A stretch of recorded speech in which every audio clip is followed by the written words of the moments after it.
Good evening my dear friends. आज हम लोग बात करने वाले हैं नेस्डेक इंडेक्स और नेस्डेक इंडेक्स में क्या हो रहा है और क्यों हो रहा है और इसमें आने वाले समय में कितनी करेक्शन आएगी, इसके बारे में आज समझते हैं।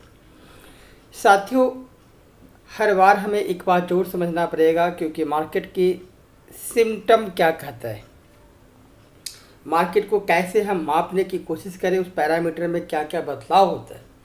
तो कुछ ऐसी टॉपिक्स है जिसको हम निश्चित तौर से एक्सेल पे जाके कैलकुलेट कर सकते हैं, बट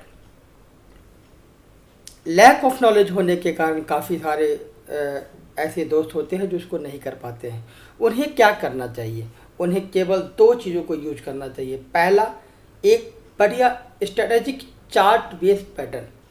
जिस पैटर्न को मैं यूज करता हूँ, इसकी एक्यूरेसी बहुत अच्छी खासी है, विगत कई वर्षों से बैक टेस्टेड है। इसलिए मैं चाहता हूं कि यदि आप इसको यूज करके और अच्छा प्रॉफिट गेन करना चाहते हैं, एक बार इस टूल्स को यूज करें, 1 से 2 साल तक इसकी परफॉर्मेंस को देखें, देन आने वाले भविष्य में आप अपने फंड के साथ में कैसे ग्रोथ कर सकते हैं उसके बारे में विशेष तरह से योजना बनाएं। परंतु इस योजना में जाने से पहले एक बात आपको बताऊं कि मार्केट में अभी क्या हुआ है विगत कुछ महीनों के अंदर में। विगत कुछ महीनों में नेस्डेक के अंदर में बहुत अच्छी एक बाइंग की अपॉर्चुनिटी आई, जो लगभग 2020 में आया जुलाई के महीने में, और लगातार यह रेंज नियर अबाउट 10,000 की इंडेक्स लगभग 10,000 की इंडेक्स नियर अबाउट लगभग इसने हाई लगाया। नियर अबाउट अगर मैं हाई की बात करूं तो इसने हाई एक्यूमुलेट किया है 16,766 रुपये का। बट जिन्होंने बिना प्लान का, बिना सोचे समझे इसको समझा नहीं और लगातार निवेशित रहे, उन्हें यह प्रॉफिट श्रिंक होता हुआ दिखने को मिल रहा है। परंतु जिन्होंने भी इस सॉफ्टवेयर को यूज किया है और हमारे साथ जुड़े रहे हैं, उनको सॉफ्टवेयर ने एक एग्जिट लेवल दिया है। कहाँ पे? 10,000 रुपये के लेवल से एंटर हुए और ऊपर में 14,400 के लेवल पे उसे एक एग्जिट की अपॉर्चुनिटी मिली। तो निश्चित तौर पे 2,000 पॉइंट उन्हें कम मिला अपने टॉप हाई से, यानी प्रीवियस हाई से। बट एक बात बताइए, आप प्रीवियस हाई से हाई को क्लोज नहीं कर पाए तो क्या आपका प्रॉफिट कम हुआ है? जी नहीं। वेट कीजिए, जितने ही पॉइंट्स की आपको प्रॉफिट यहाँ के कम देखने को मिले हैं, वह सारे प्रॉफिट यहाँ से आपको एक्यूमुलेट हो जाएगा। यानी मेरा कहने का मतलब क्या है, अब निश्चित तौर से जैसे ही एप्रोडे इंडेक्स 13,751 के ऊपर में जाता है, आपको बाइंग की एंट्री मिलेगी। यानी जब बाज़ार गिरा तो आप गिरे नहीं, और आपको शिफ्ट कहाँ पे होना है, आपने 14,400 के आसपास से एग्जिट हुए हैं और आपको इस ट्रेड में 13,751 पे अगेन एंट्री करना है। कितनी पैसा एंटर करना है? जितना ही पैसा आपने 10,000 के लेवल पे लगाए थे और यहाँ पे आपने प्रॉफिट बुक कर दिया है, क्योंकि सेल है। इस इंडेक्स को हम शॉर्ट या लॉन्ग टर्म स्ट्रेटेजी में जनरेट नहीं कर सकते हैं, क्योंकि इसके लिए हमें ऑप्शन की कोई भी टूल्स अभी हमारे NSE पे उपलब्ध नहीं है। तो निश्चित तौर से वेट कीजिए, शायद आने वाला भविष्य में कभी अगर मुझे इसमें मौका मिला या हमारे NSE पे इस तरह की टूल्स देखने को मिले तो हम इस ट्रेड को लॉक कर सकते हैं। बट इस वक्त हमने लॉक कैसे किया? जैसे मुझे सेल की सिग्नल मिला, अपने 10,000 रुपये वाले इंडेक्स को हमने 14,400 पे एग्जिट किए हैं, यानी 4,417 पॉइंट्स की प्रॉफिट आपकी बुक हुई है। और यह ब्रॉडर इंडेक्स अगेन जब 17,751 के ऊपर में डे क्लोजिंग पे जब आएगा तो आपको एंटर होना है। निश्चित तौर पे आपको एक गौर करना चाहिए कि यहाँ पे प्राइस क्यों रुका। इसकी दो रीज़न है। सॉफ्टवेयर ने आपको पहले ही अपग्रेड किया। ये 14,417 से नेस्डेक में सेल की एंट्री आई है। पहला टारगेट 13,433 और दूसरा टारगेट 11,841।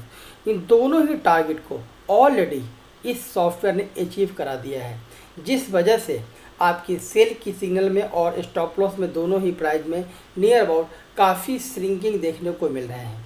तो निश्चित तौर पे एक बात हमें और समझना चाहिए कि पहले से ही यहाँ पे ऑलरेडी एक डिमांड बना है और यह डिमांड 3 वीक की डिमांड है, यानी 3 सप्ताह से मार्केट इसी लेवल पे लगातार अप और डाउन करके क्लोज हो रहा है।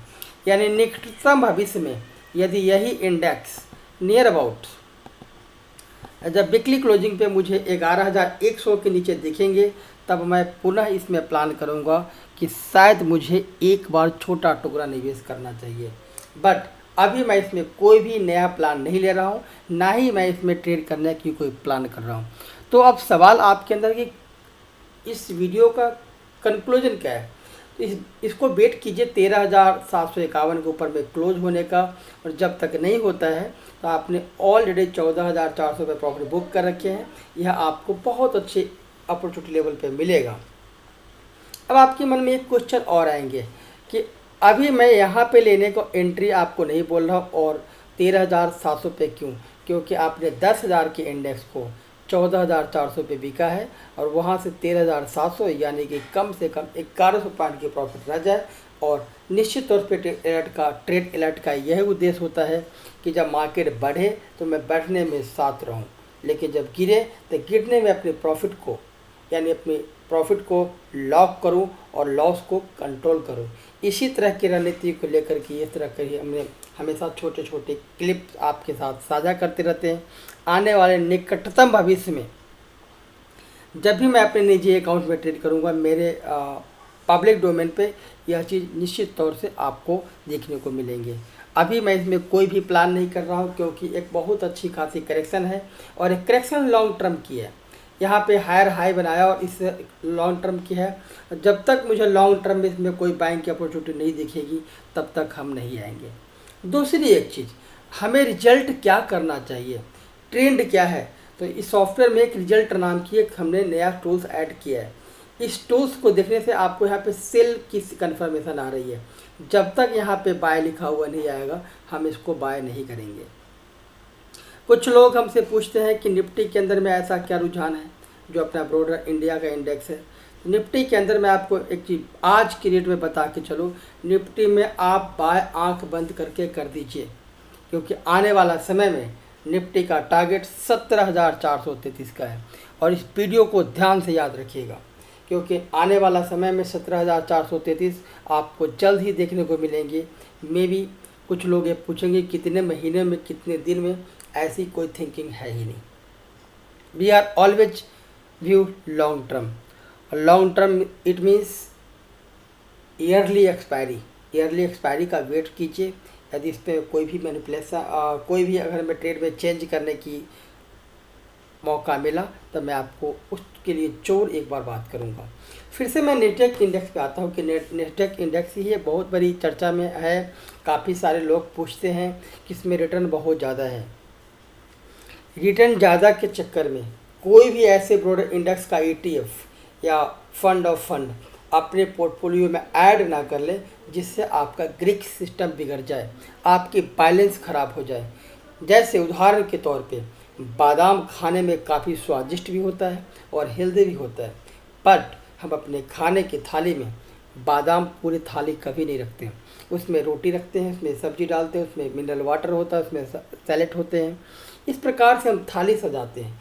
ठीक उसी प्रकार से जब आप लॉन्ग टर्म वेल्थ क्रिएट करना चाहते हैं, तो आपको अलग अलग इंडेक्स में रेशियो वाइज और सॉफ्टवेयर के हिसाब से या कैलकुलेशन के हिसाब से एंट्री और एग्जिट का रूल को फॉलो करते हुए एंट्री करने के पूर्व ही शिफ्टिंग और एग्जिट की प्लान का योजना बना करके निवेश करना चाहिए। दोस्तों, एक छोटा सा कन्फर्मेशन मुझे आप तक पहुंचाना था, और यह कन्फर्मेशन आपको कैसा लगा, इस ग्रीक्स ऑफ कंक्लूजन के बारे में आपको कैसा लगा, और जिस सॉफ्टवेयर को बारे में बात कर रहे हैं इसमें कैसी आपको कोई रुझान है या इसके बारे में जानना चाहते हैं, तो आप मुझे कमेंट्स करके बताइए। Thank you so much.